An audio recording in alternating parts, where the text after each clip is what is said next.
Meanwhile, those refugees are currently being met at the border by volunteers on the other end who are trying to help them get to safety. The World Central Kitchen, which responds to many crises and disasters across the world, even right here in California during the wildfires, is among several nonprofits now working to feed thousands of those folks seeking safety. KRON 4's Taylor Bisacky spoke with the director of emergency response who just left San Francisco to go help Ukrainian refugees who are arriving in Poland.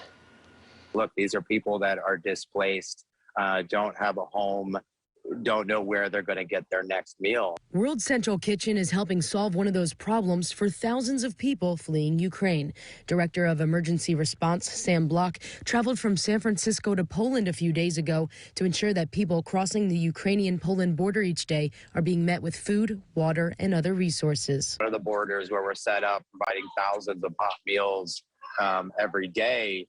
It's a main pedestrian border, so we've got about 10,000 people a day walking across that border, and some of them, I talked to a young lady today that had walked 60 kilometers, and it was snowing today. It's really cold. They walked 60 kilometers, and then we're waiting in line to exit Ukraine for over 12 hours. No food, no water. It was the first hot meal that she had had in 3 days. Block says most of the people he sees are families made up of women and children. You can see behind me, there are just people coming, and these buses are making laps to and from the border, bringing people to what is essentially, what you guys would equate to a Walmart parking lot.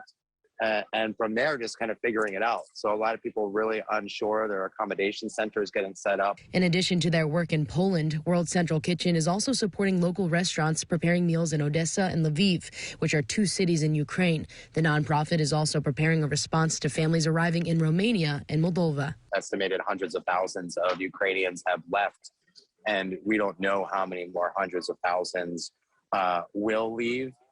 If not millions, as well as how long it is before they're going to be able to return home. So however long it is and however many that is, we're prepared to do what we need to do. Chef Jose Andres, who founded World Central Kitchen, also took to Twitter committing million-dollar donations to Ukraine from the Jeff Bezos Courage and Civility Award, which he was a recipient of last year. Between $2 and $5 million, and we'll see as this goes on, just to take care of the refugee crisis. I'm Taylor Bisacky reporting, KRON 4 News. You can stay up to date on the latest headlines on the Russia war. Just use your mobile device to scan the QR code on your screen, and you'll be directed to our website at kron4.com.